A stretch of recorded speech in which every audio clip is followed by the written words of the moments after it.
नमस्कार। मैं doctor OP Mishra the संकेत लाइव से। आज मैं एक समाचार पढ़ रहा था कि अजमेर में 100 लड़कियों से गैंगरेप के दोषियों को उम्र कैद की सजा मिली। आप सिर्फ ये जान लीजिए कि कितने वर्षों के बाद सजा मिली।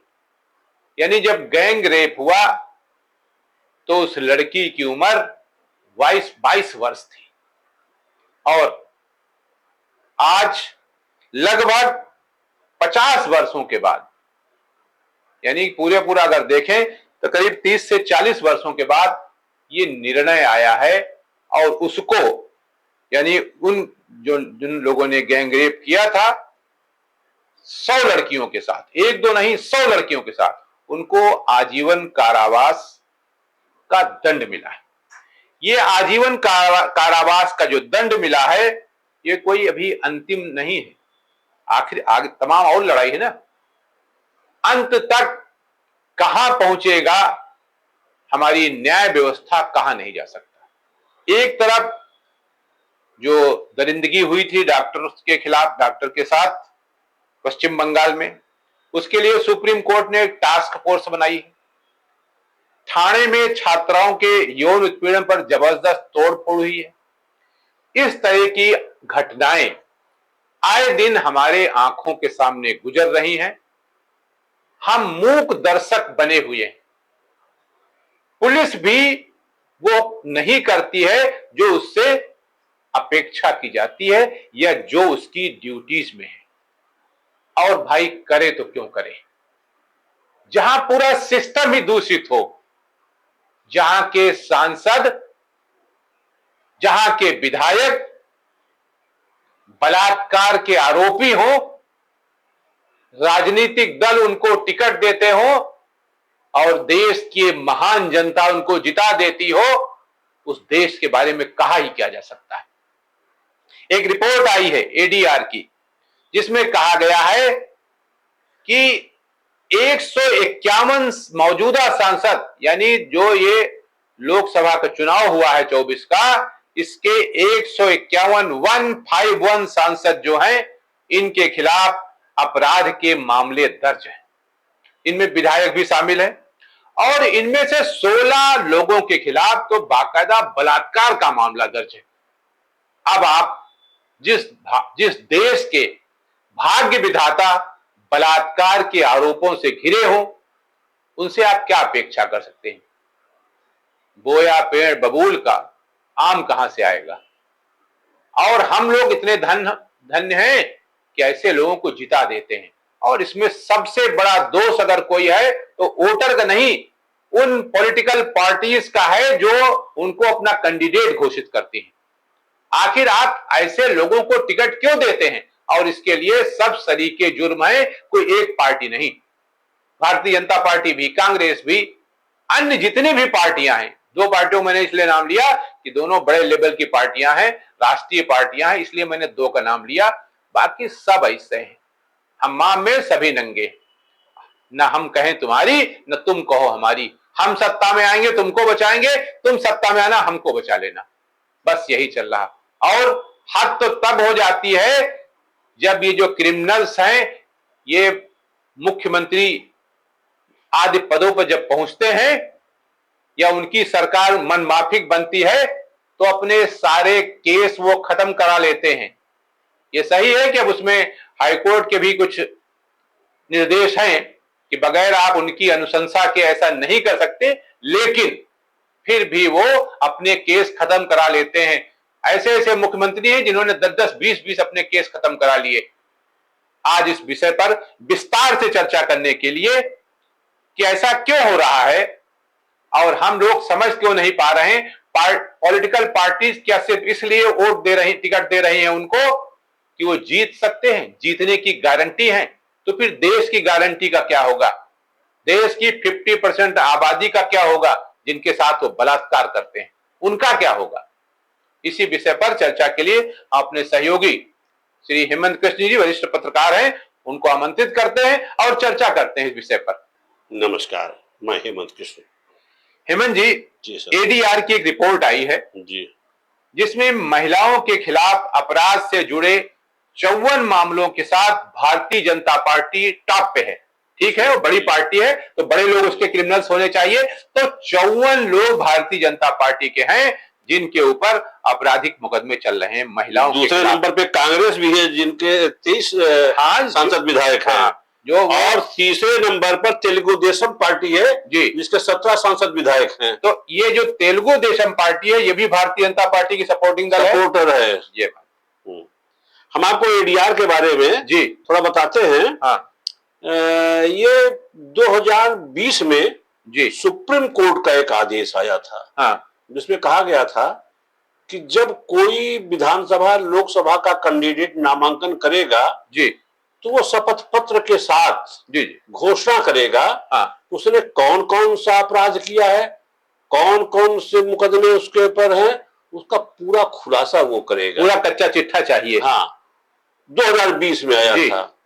और हम आपको बताना चाहते हैं कि अभी एडीआर यानी एसोसिएशन फॉर डेमोक्रेटिक रिफॉर्म जी और नेशनल इलेक्शन वॉच जी NEW जी इन्होंने एक रिपोर्ट जारी की है।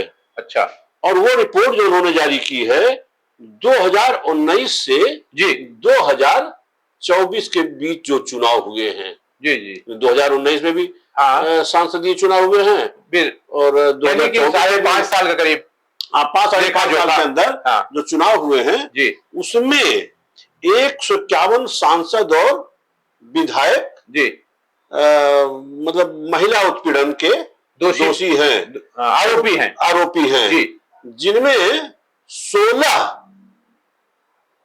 ऐसे लोग हैं जी जिन पर सीधे सीधे डॉक्टर साहब जी बलात्कार का केस दर्ज है। और मैं बताऊं कि इस मामले में पश्चिम बंगाल सबसे आगे है। पश्चिम बंगाल में महिला उत्पीड़न के 24 केस यानी 25 केस दर्ज हैं जी जी और आंध्र प्रदेश में 21 और उड़ीसा में 17 केस दर्ज हैं। मेरा डॉक्टर साहब कहना यह है जी कि जिस देश में सांसद विधायक बलात्कार करने के बाद, महिला उत्पीड़न करने के बाद देश की सर्वोच्च पंचायत में जी सांसद में बैठते हो, प्रदेश की सर्वोच्च पंचायत कानून बनाते हो बैठते हो जी, तो उस देश में जी अगर बलात्कार हो रहे हैं या यूं कहें कि अभी जो कलकत्ता में घटना डॉक्टर के साथ हुआ है जी, महिला डॉक्टर के साथ जी 30 वर्षीय डॉक्टर थी उसके साथ रेप हुआ है जी, तो ये कोई बड़ी बात नहीं है। और कलकत्ता में ही सबसे ज्यादा मुकदमा भी यौन उत्पीड़न का सांसदों विधायक के खिलाफ जी दर्ज है। जी थाने में देखिए यौन उत्पीड़न का मामला दर्ज है, काफी तोड़फोड़ हुई, ट्रेन रोकी गई है, काफी तोड़फोड़ हुई है। मतलब यहां तक कि उसको सर्वोच्च न्यायालय को स्वतः संज्ञान लेना पड़ा और उसने कलकत्ता सरकार में पश्चिम बंगाल सरकार को जी काफी आड़े हाथों लिया है और कहा कि इस पर अपना स्टेटस रिपोर्ट हमको पेश करिए। अब जिस देश का हाईकोर्ट ये कह देगा जी कि लड़कियों को यौन इच्छाओं पर नियंत्रण करना जरूरी है तो फिर क्या बचता है? यद्यप सुप्रीम कोर्ट ने इस बात को गंभीरता से लिया और उसे रिजेक्ट किया है। नहीं, उस पर तो हम ये कहना चाहेंगे जी, अभी जो आप चर्चा कर रहे थे अजमेर की जो घटना थी, जी अजमेर की घटना हकीकत में ये थी जी कि एक फार्म हाउस में 11 से 20 साल की लड़कियां, जी उनको ब्लैकमेल करके ले जाया जाता था। ये सब पढ़ने वाली लड़कियां होती थी जी, उनकी तो पहले फोटो बनाई जाती थी और उनको कहा जाता था कि तुम चलो नहीं तो ये फोटो वायरल कर दिया जाएगा। तो उनका उत्पीड़न इस आधार पे किया गया, उनको ब्लैकमेल करके जी, और उनकी उम्र 11 से 20 साल थी। जी जी हमें जहां देश की बड़ी बड़ी पार्टियों पर प्रश्न चिन्ह उठता है, जी जी वही प्रश्न चिन्ह अदालत पे भी उठाना पड़ा मुझे। जी, क्यों? 11 से 20 साल की लड़कियों के साथ उत्पीड़न हुआ था, यौन उत्पीड़न। जी जी और कुछ के खिलाफ फैसला बीच में भी आया था, 9 लोगों को आजीवन कारावास हुआ था। जी जी, लेकिन अभी कल परसों में जी 6 लोगों को जी आजीवन कारावास हुआ है। 33 साल बाद ये फैसला आया है। ये फैसला आया है। तो आप बताइए, जिसकी उम्र 20 साल रही होगी तो 53 साल हो गई, 53 साल की हो गई। जिसकी 11 साल उम्र रही होगी वो 34 साल की युवती हो गई होगी। तो 33 साल बाद जब फैसला आएगा जी तो इस देश में रेप तो बढ़ेंगे, महिला उत्पीड़न बढ़ेगा, इस पर कैसे रोक लगाया जाएगा? अब क्या ये मुकदमे फास्ट ट्रैक कोर्ट बना के नहीं चलाए जा सकते थे? नहीं, इसका तो हम ये चाहते हैं कि 6 महीने के अंदर फैसला हो जाना चाहिए, और ये 6 महीने का फैसला अंतिम दौर होना चाहिए। और महिला उत्पीड़न पे तो अदालत अपने कानून के हिसाब से जैसी भी सजा दे, लेकिन मेरा तो मानना है इनको सजाए मौत देनी चाहिए। जी और अगर सजाए मौत 6 महीने के अंदर अगर फैसले आने लगे तो मेरा दावा है कि क्राइम का ग्राफ काफी कुछ गिर जाएगा। और मैं आपको ये भी बताऊं जी, यौन उत्पीड़न के मामले और जो मुकदमे दर्ज हुए हैं जी, वो पिछले अपेक्षा इस साल ज्यादा है। तो मेरा कहना यह है कि जो डॉक्टर साहब बड़ी बड़ी पार्टियां हैं जी, राजनीतिक दल, राजनीतिक दल ये बात तो बड़ी बड़ी करती हैं, आरोप प्रत्यारोप लगाना इनका काम है, पेशा है। जैसे मैं बताऊं, प्रधानमंत्री चुप है जी, कलकत्ता की घटना पर, हाँ, ठाणे की घटना पर, राहुल गांधी चुप है इस घटना पर, या अखिलेश यादव चुप है इस घटना पे। अरे यहाँ भी अयोध्या की जो घटना हुई है इस पर भी चुप रहे। हाँ। तो जो शीर्ष नेता हैं उन लोगों ने उस महिला उत्पीड़न में पूरी भूमिका अदा करते हैं अपनी, नहीं चुप्पी साफ देते हैं। तो जब इन लोगों ने चुप्पी साफ रखी है तो हमने देखा कि बीजेपी तो शासन प्रशासन की भी नीयत वैसे हो जाती है जैसे उनके आका। कुछ सांसद विधायकों ने जी ममता बनर्जी पर सवाल उठाए, अखिलेश यादव पे सवाल उठाए, राहुल गांधी पे उठाए कि ये चुप क्यों है।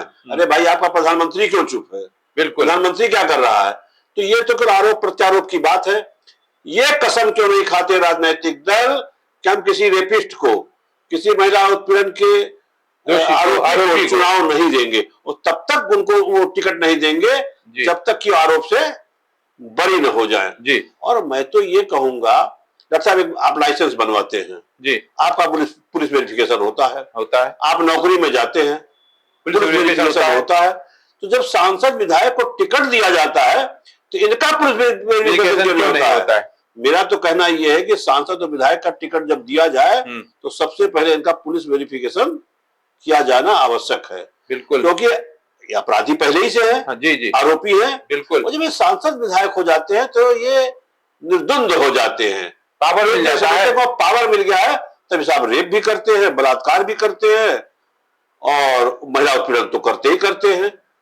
तो इसीलिए कि जो 2000 उत्तर प्रदेश में अमनमणि त्रिपाठी की कहानी सबको याद है, आप देख लीजिए, आज भी उनको कोई नहीं भूला हुआ है। नहीं। अयोध्या में घटना घटी, उन्नाव में घटना घटी जी, तो राजनीतिक दल के ही लोग तो उसमें सब शामिल हैं। वही तो इसलिए कि इनका मन बढ़ता जाता है। अगर इनका पुलिस वेरिफिकेशन कराया जाए और तब टिकट दिया जाए तो साफ सुथरे लोग राजनीति में सांसद और विधायक बनेंगे। जी जी, डॉक्टर साहब स्थितियां बड़ी विपरीत हैं। बिल्कुल। अब ऐसे में जी सारा दारोमदार जी तो राजनीतिक दलों पर ही आता है, सारे पूरी तरीके से, क्योंकि सरकार वही चलाते हैं, देश वही चलाते हैं। और आपकी बात, इस बात में दम है कि भाई एक चपरासी की नौकरी के लिए भी पुलिस वेरिफिकेशन होता है। तो जब आप तो नीति निर्धारक बनने जा रहे हो ना, आप तो देश चलाओगे जी, तो आपका भी पुलिस वेरिफिकेशन होना चाहिए। ये बात बहुत ही आवश्यक है और इस पर सभी को गंभीरता पूर्वक विचार करना चाहिए। लेकिन क्योंकि कानून बनाने वाले विचार कौन इन्वॉल्व है इसमें? खुद इन्वॉल्व है। जी जी, तो क्या इसमें जुडिशरी लोग नहीं इन्वॉल्व हैं? बिल्कुल, उन पर भी इस तरह के महिला उत्पीड़न के आरोप लगे हुए हैं। बिल्कुल बिल्कुल लगे। तो मेरा कहना डॉक्टर साहब ये है कि जब देश के नेता, जब हर साथ पे उल्लू बैठा है तो फिर अंजाम गुलिस्ता क्या होगा?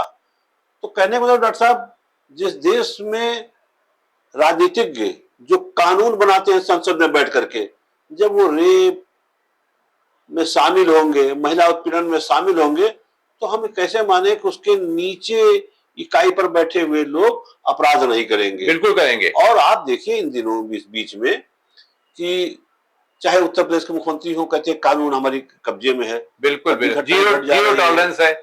अच्छा, बुलडोजर चला रहे हैं आप। जी अभी देखिए आज ही बुलडोजर अयोध्या में आरोपी के ऊपर चल रहा। जी। पूछिए जो 151 सांसद विधायक हाँ, आरोपी हैं बलात्कार के और महिला उत्पीड़न के, उनके घर क्यों नहीं गिराए गए? बुलडोजर चल रहा है? ऊपर बुलडोजर नहीं चलेगा। नहीं, तो सबसे पहले जो आपके घर में रेपिस्ट बैठा हुआ है, जो उसको आपके खत्म घर में महिला उत्पीड़न करने वाला बैठा है, उसके यहाँ बुलडोजर चला दो, तो हम ये समझ जाएंगे कि आप न्याय कर रहे हो। बिल्कुल सही। और ये काम तो योगी जी को करना चाहिए, क्योंकि उत्तर प्रदेश में बुलडोजर के जनक वही रहे हैं कि उन्होंने विपक्षी पार्टियों को चलाया, लेकिन उनके सत्ता पक्ष के भी तमाम लोग हैं, दोषी भी हुए हैं, आरोपी भी हैं। हाँ, भ्रष्टाचार में भी जुड़े हुए हैं, लगे हुए हैं। अरे आप जान लीजिए, पूर्व सांसद गोंडा ब्रिजभूषण शरण सिंह जी, उन पर भी आरोप है। बिल्कुल है, बिल्कुल मुकदमा कायम है। हाँ। उनके घर तो बुलडोजर नहीं चला, नहीं, और आज भी वो मुकदमा चल रहा है। बिल्कुल, अभी कोई फैसला नहीं आया है, अदालत में मामला है। जी जी। तो ये जो दशा और दिशा है वो बहुत गंभीर है, इसको समझने की जरूरत है, और इसके लिए आम आदमी को स्वतः मोर्चा संभालना पड़ेगा, आगे आना पड़ेगा, तभी जाकर किसी नतीजे पर पहुंचा जा सकता है। आज के लिए इतना ही। नमस्कार।